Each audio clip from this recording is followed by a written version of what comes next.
শেখকে কি আপনারা গীত গাওয়ার জন্য ডেকেছেন নাকি? আপনারা শেখকে কিসের জন্য ডেকেছেন? ওনার কাছ থেকে মূল্যবান আলোচনা শুনবেন, কোরআন এবং হাদিসের আলোচনা শোনার জন্য আপনারা ডেকেছেন।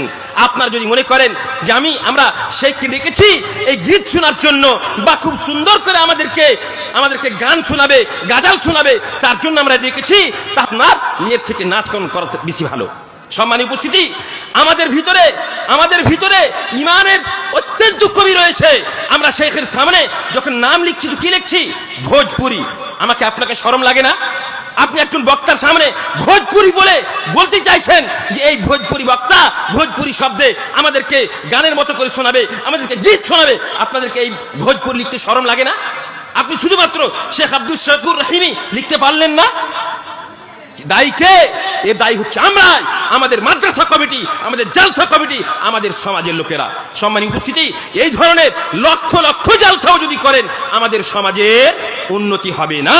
এই জন্য আমরা যারা জালসা করছি, আমাদের জালসার উদ্দেশ্য হতে হবে একটা, যেখানে মাদ্রাসার উন্নতি কল্পে জালসা, সেখানে আমাদের জালসার উদ্দেশ্য হতে হবে আমাদের সমাজে যে সমস্ত কুসংস্কার আছে, আমাদের সমাজে জিনা অত্যন্ত বেশি হয়ে গিয়েছে, ব্যভিচারী বেশি হয়েছে গিয়েছে, সুদখোরি আর যত প্রকার হারাম কাজ হয়, মদ, জুয়া, তারি, সিগারেট, বিড়ি, আপনার টিকিট কাটা, এগুলো অনেক বেশি হয়ে গেছে। এই সমস্ত জিনিস থেকে, এই সমস্ত কুসংস্কার থেকে আমাদের সমাজকে মুক্ত করা জালসার মূল উদ্দেশ্য। এটাই হওয়া দরকার, এবং এই উদ্দেশ্যেই পৃথিবীতে এই জালসাগুলো এসেছিল। কিন্তু আমরা জালসার রূপরেখাকে পরিবর্তন করে দিয়েছি। আল্লাহ রাব্বুল আলামিন আমাদেরকে ক্ষমা করুন। সম্মানিত উপস্থিতি, আমি যেহেতু আপনাদেরই ছেলে, আমি এই সমস্ত মুনকার দেখতে পেলাম। ইনকারুল মুনকার করা আমাদের সকলের প্রতি ফরজ। আমরা তার জন্য আপনাদেরকে বলতে আসলাম। এখন আপনাদের সামনে শেখ আসবেন, কোরআন এবং হাদিস সম্মত যে সমস্ত কথা ইতিপূর্বে হয়েছে, এখন হবে, পরবর্তীতে আপনারা শুনবেন। অবশ্যই এগুলোকে এক কান দিয়ে শুনে আর এক কান দিয়ে বের করার জন্য আপনারা বসবেন না।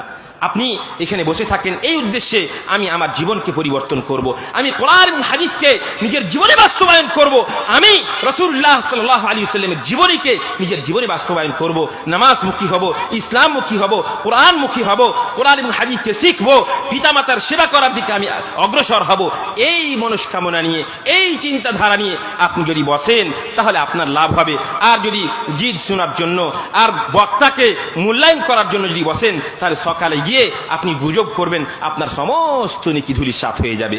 সম্মানিত উপস্থিতি, আমি আর আপনাদের সময় নিব না। আল্লাহ রাব্বুল আলামিনের কাছে পরিশেষে দোয়া করি, আল্লাহ রাব্বুল আলামিন আমাদের সকলকেই কোরআন এবং হাদিসকে নিজের জীবনে বাস্তবায়ন করার তৌফিক প্রদান করেন, আমাদের মা ও বোনদেরকে পর্দানাশী হওয়ার তৌফিক প্রদান করেন, আমাদের যুবক যুবতীদের এবং আমাদের সকলকেই জিনার মতো মুহলিক, জিনার মতো হালাক করনেওয়ালা অসুখ এবং ব্যাধি থেকে আল্লাহ রাব্বুল আলামিন আমাদেরকে বাঁচার তৌফিক প্রদান করেন, আমাদেরকে আদর্শ সমাজ, ইসলামিক সমাজ গঠন করার, কোরআন এবং হাদিসকে নিজের জীবনে বাস্তবায়ন করার তৌফিক প্রদান করেন।